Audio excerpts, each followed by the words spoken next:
ಐತಿಹಾಸಿಕ ಕುಂಭಮೇಳಕ್ಕೆ ಪ್ರಯಾಗ್ ನಗರ ಸಿದ್ಧಗೊಂಡಿದೆ. 144 ವರ್ಷಗಳ ನಂತರ ನಡೆಯುತ್ತಿರುವ ಅತ್ಯಂತ ಅಪರೂಪದ ಕುಂಭಮೇಳ ಇದಾಗಿದ್ದು, ಈ ಕಾರಣದಿಂದ ಇದನ್ನು ಮಹಾಕುಂಭಮೇಳ ಎಂದು ಕರೆಯಲಾಗುತ್ತಿದೆ.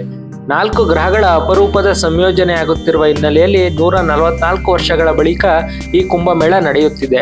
ಈ ಬಾರಿ ನಡೆಯುತ್ತಿರುವ ಕುಂಭಮೇಳದಲ್ಲಿ ಸುಮಾರು 45 ಕೋಟಿಗೂ ಅಧಿಕ ಮಂದಿ ಪುಣ್ಯಸ್ನಾನ ಮಾಡುವ ನಿರೀಕ್ಷೆ ಇದೆ. ಕುಂಭಮೇಳ, ಅರ್ಧ ಕುಂಭಮೇಳ ಮತ್ತು ಪೂರ್ಣ ಕುಂಭಗಳಿಗೆ ಹೋಲಿಸಿದರೆ ಮಹಾಕುಂಭಮೇಳ ಏಕೆ ವಿಶೇಷವಾಗಿದೆ ಎಂಬುದನ್ನು ಈ ವಿಡಿಯೋದಲ್ಲಿ ತಿಳಿಯೋಣ. ಕುಂಭಮೇಳ ವಿಶ್ವದ ಅತಿದೊಡ್ಡ ಧಾರ್ಮಿಕ ಮತ್ತು ಸಾಂಸ್ಕೃತಿಕ ಸಭೆಯಾಗಿದ್ದು, ಇದನ್ನು ಪ್ರತಿ 12 ವರ್ಷಗಳಿಗೊಮ್ಮೆ ಭಾರತದ 4 ಪವಿತ್ರ ಸ್ಥಳಗಳಲ್ಲಿ ಒಂದಾದ ಪ್ರಯಾಗ್ರಾಜ್, ಹರಿದ್ವಾರ, ಉಜ್ಜಯಿನಿ ಅಥವಾ ನಾಸಿಕ್ನಲ್ಲಿ ನಡೆಸಲಾಗುತ್ತದೆ. ಈ ವರ್ಷ ಉತ್ತರ ಪ್ರದೇಶದ ಪ್ರಯಾಗ್ರಾಜ್ನಲ್ಲಿ ಕುಂಭಮೇಳ ನಡೆಯುತ್ತಿದೆ.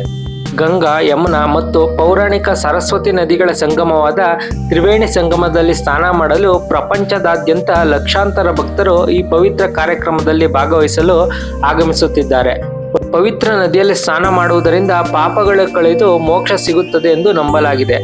44 ದಿನಗಳ ಕಾಲ ನಡೆಯುವ ಮಹಾಕುಂಭಮೇಳ 2025 ಜನವರಿ 13ರಂದು ಮಕರ ಸಂಕ್ರಾಂತಿಯಿಂದ ಪ್ರಾರಂಭವಾಗಿ ಫೆಬ್ರವರಿ 26ರಂದು ಮಹಾಶಿವರಾತ್ರಿಯಂದು ಮುಕ್ತಾಯಗೊಳ್ಳುತ್ತದೆ. 12 ಪೂರ್ಣ ಕುಂಭಮೇಳಗಳ ನಂತರ 144 ವರ್ಷಗಳಿಗೊಮ್ಮೆ ಮಹಾಕುಂಭಮೇಳ ನಡೆಯುತ್ತದೆ. ಈ ಅಪರೂಪದ ಘಟನೆಗೆ ಹೆಚ್ಚು ಮಹತ್ವವಿದ್ದು, ಜನರು ಮಹಾಕುಂಭದ ಸಮಯದಲ್ಲಿ ಸ್ನಾನಕ್ಕೆ ವಿಶೇಷ ಪ್ರಾಮುಖ್ಯತೆಯನ್ನು ನೀಡುತ್ತಾರೆ.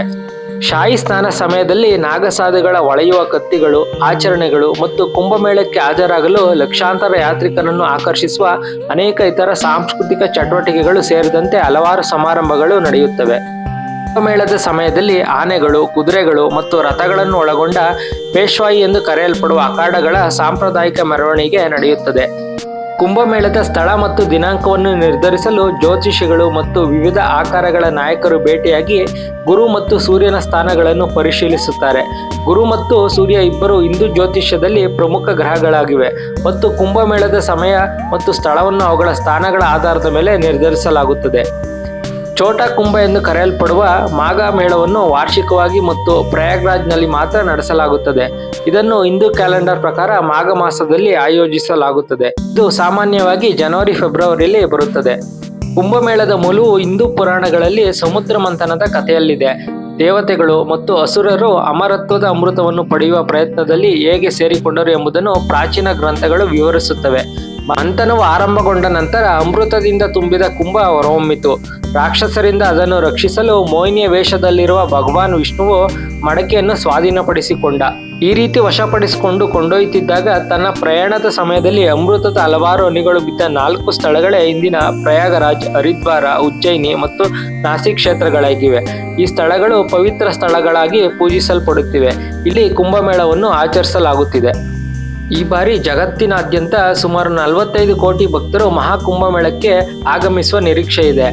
ದೇಶದ 3 ನದಿಗಳ ಸಂಗಮ ಕ್ಷೇತ್ರವಾದ ತ್ರಿವೇಣಿ ಸಂಗಮದಲ್ಲಿ ನಡೆಯುವ ಮಹಾಕುಂಭಮೇಳದಲ್ಲಿ ಶಾಹಿ ಸ್ನಾನ ಮಾಡುವುದರಿಂದ ಜನರು ಮೋಕ್ಷವನ್ನು ಪಡೆಯುತ್ತಾರೆ ಎನ್ನುವ ನಂಬಿಕೆ ಇದೆ.